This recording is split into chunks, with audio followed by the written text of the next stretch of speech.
कुन reading TV आएको थियो भने थाहा छैन है आयो हेरेर नि हो सेम आयो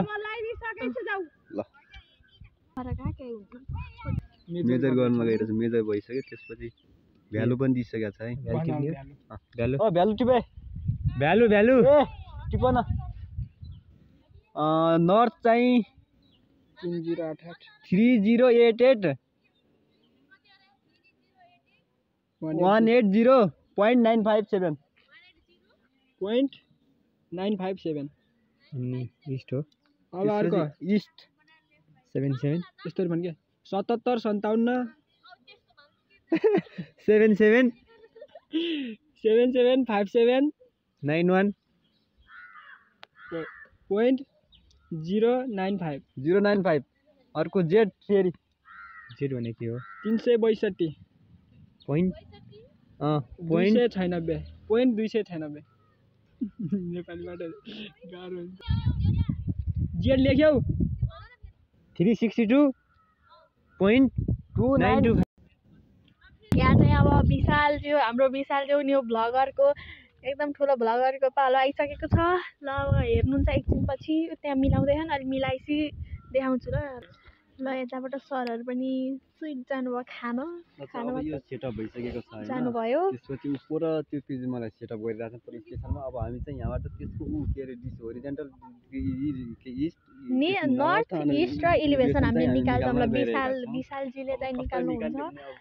ल यिनले सिकाउँछन् ल पुरा सेट गर्दैछन् प्रिजमा सेट गर्दैछन् अब पुरा सेट गरिसकेपछि हामी यहाँ गन सुट गर्छौँ ल गरेर देखाइदेऊ त ल यसरी गन सुट गर्छौँ अब यो चाहिँ भर्टिकल टेन्सन स्क्रू हो चाहिँ हामी यसलाई गरेपछि यो चाहिँ मुभेबल हुन्छ यसलाई कसेपछि यो बन्द हुन्छ त्यसपछि हामी चाहिँ अब पुरा गन सुट गर्छौँ यो होरिजन्टल यो मुभ भइरहेको छ यसलाई चाहिँ हामी यसरी बन्द यसलाई यो होरिजन्टल टेन्सन स्क्रू छ यसले चाहिँ हामी बन्द गर्छौँ बन्द भइसकेको छ उता साइडमा हुन्छ त्यसपछि हामी चाहिँ अब हेर्छौँ यसरी ल एकछिन गरिसकेको छौँ पुरा तर पुरा हुँदैछ अब एकछिन हामी यहाँ गनसुट पनि सबै रेडी भइसक्यो हाम्रो यहाँ रिडिङ चाहिँ यत्रो धेरै आइसक्यो हाम्रो अब ल छिटो हेर ल नोट हिला हामीले चाहिँ गनसुट गरिसकेको छौँ गनसुट पनि गरे यिनी फास्ट अलि फास्ट फरवार्ड छन् त्यही भएर रमाइलो हुन्छ ऊ तिनी सेट गरेर ए ल भइरहेछ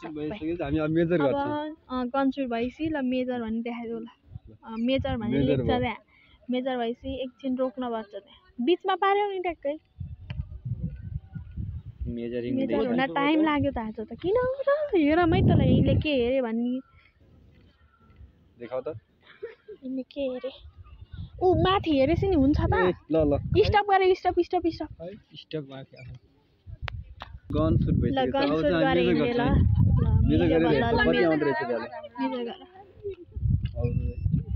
बल्ल रिडिङ आयो ल समाउ यो समाउ म लेख्छु खानी हो के के यसरी लेख्नुपर्छ भन ल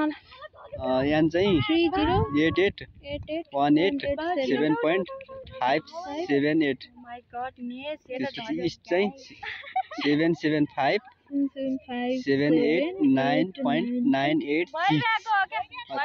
Z.362.2 मिटर है यो पनि ग्राउन्ड 3 मा हामीले लेखेछौँ अब हामीले देखाउन ल अब हामीले रेकर्ड गर्न पर्ने हुन्छ यसरी अब 9 मा रेकर्ड गरेपछि ओके भनेपछि अब डाटा रेकर्ड भएर 10 मा आयो अब हामीले चाहिँ अब अर्को स्टेसनको चाहिँ अब भ्यालु निकाल्छौँ है स्टेसन 10 को हामी अब ऊ